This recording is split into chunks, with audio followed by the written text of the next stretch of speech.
you know real quick. I have no attachment to the big gravel. You used to full over bullshit. Hey guys, so I'm back to work, but not without problems. I have some stories about the truck to tell you guys, and something a little embarrassing, and also a little bit of advice that I have. So today is... All right, there you go. Thank you. Today is my second day back to work, and I don't think that you can tell in the video, but I just hope this stuff's I'm going like crazy. They better come get it off. very sweaty. My AC went out middle of the day yesterday, and Lenny, you got a copy? it's 85 degrees outside, which isn't that warm, you know, and I'm not gonna be a baby about it. Like, it is what it is. The work still needs to get done. Hopefully somebody will get to it either tonight after work or tomorrow sometime. But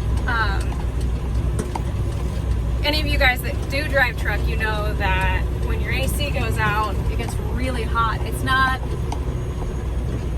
just the same temperature in the truck as it is outside, but because the batteries are in the cab and the tower's in the cab and all of these things, it gets really warm in here really easily.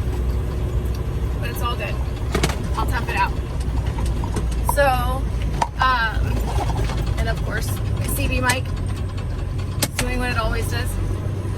But I just got loaded, and we're pretty busy at work, and that's where my story, which is embarrassing and it's a word of advice as well. So I just want everybody to know that whatever you do, if you work in the construction industry, any job where you get a dispatch, especially a written dispatch, read the whole thing, please, and pay attention. Don't do the stupid things that I do, like more today. Not do, but have done, like today. So yesterday I was on this job, and we were truck and trailer, we were exporting dirt, and it was a big deal. We worked almost 12 hours yesterday, and we have to get this dirt out. So when dispatch said that I was coming back to this job to export dirt, that's all I read, and was like, okay, sweet, whatever. And that is my fault. I made a mistake. Then this morning, I'm halfway to the job site, and my dispatcher calls me because he saw me, and he's talking to me, and then out of nowhere he just says, well, you know, he's like, I do those dang female truck drivers and the fact that they don't listen. And I was like, what are you talking about? I always listen to you. And then he's like, your dispatch said you're a solo. And I was like, oh, whoops, I'm truck and trailer. And he's like, yeah, I saw. And I was like, oh, I'm so sorry. And it ended up working out, but it was just one of those mess ups that I really could have avoided if I had just slowed down and read the whole thing and paid attention and not done something so dumb. But it ended up working out because there's a spot, a very, very small spot, to drop my trailer on the job site, which I did. And I did the solo run, and then once we were caught up on the dirt moving, I hooked back up to my trailer and went to another job to get dirt from that job, and now I've got material to bring back truck and trailer to the first job. So it ended up working out, but the thing is that I made a huge mistake in not reading my dispatch all the way and paying attention. My fault. It's okay though. So I can give anybody any advice when you come back from vacation is to slow down and pay attention to what you're doing and read your whole dispatch. But, okay, I gotta tell them what I got.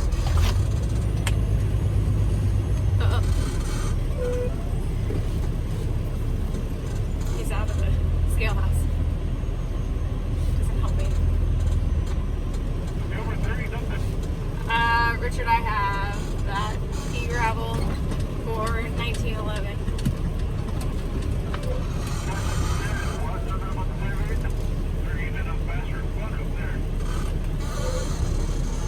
I don't know how they're doing it here.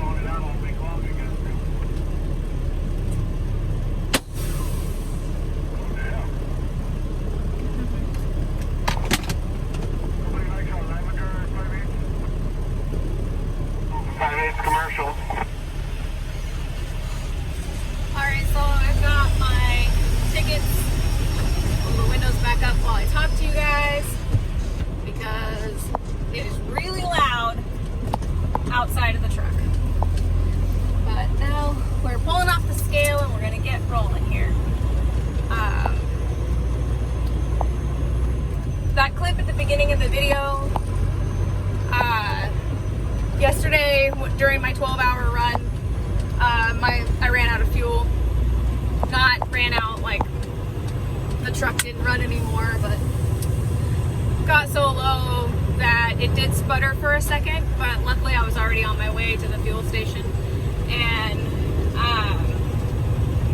I went and got fuel, and after I just put like 10 gallons in because the fuel company is coming that night anyways, and might as well let him do it. But so while I was pumping my fuel, I'd had the truck off and I was talking to the guys putting gas in their little like yard waste, or not yard waste, but yard maintenance truck. I was talking to them while I was putting fuel in it. And when I went to leave, I fired my truck up and every red light on the dash, like on every gauge, came on, and I was like, oh my god, what did I do now? I was like, first my AC stops working, and now this. Yeah, 30 on the O. But I took that video, and then I was like, well, you know what, I am a master mechanic, so let's go ahead and shut it off. And then I shut it off, let everything completely shut down, and then fired it back up, and it was fine. And so I was like, man, master mechanic right there. Master mechanic, I fixed it. But I think it was just a fluke. I don't know. But so I got worked a long day yesterday. Oh, and then I got a couple of emails over the last few weeks from people, and this is another word of advice, I suppose. How people emailed me and talked about how they're a little bit older and that when they were younger, they were truck drivers.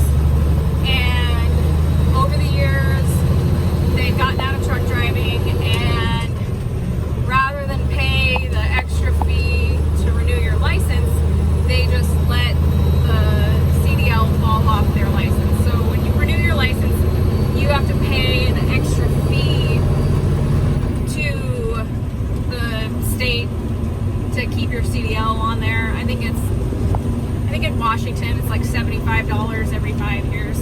Totally worth it. And a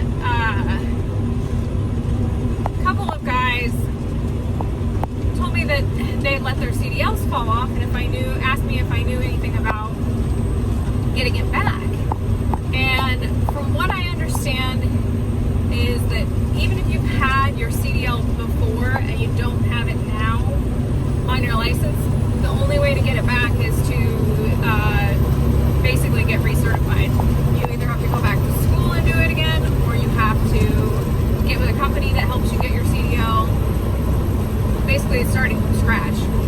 So, any of you guys out there that do have CDLs, or people that are getting CDLs, whatever you do, even if you stop driving truck, even if you can't drive truck, you know, unless you're unless you want to be completely retired forever, always keep your CDL.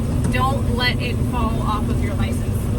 And that way you know that if something ever happens and you need to go back to truck driving, you can without any extra effort. You don't have to to date. But, you know, as long as you keep the license, it's really important. Not that, you know, a lot of people that get out of truck driving never want to do it again, and I get it, you know, like that's you got out for a reason, but sometimes you need something to fall back on. Westbound at the bridge. I realized I had my CDL down, or my CB down. That's funny. One track mind over here. But I guess that's pretty much all I have for you guys today. Good news, my GoPro is finally on its way back. It's been 6 weeks now since I shipped it to GoPro. They're finally now sending it back. I finally have a tracking number, and I'm hoping that by the end of the week I'll have it back so I can get more action shots. I've already put mounts all over the outside of my truck, and there's just these like black dots all over my truck right now, and I'm pretty excited about it. But we had a great time on vacation. The kids didn't get too sunburnt, so that's good, and I really enjoyed just sitting in the pool all day. It was pretty nice, but I'm definitely glad to be back in the truck. I'm definitely gonna be ready for them to fix my AC though. But work must continue, and we must go on. It's only 83 right now. Only 83. That's what I'm gonna keep saying. It's only 83. Alright guys, well that's it for today. I'll get a better video coming to you very soon. More truck driving stuff. But I will talk to you guys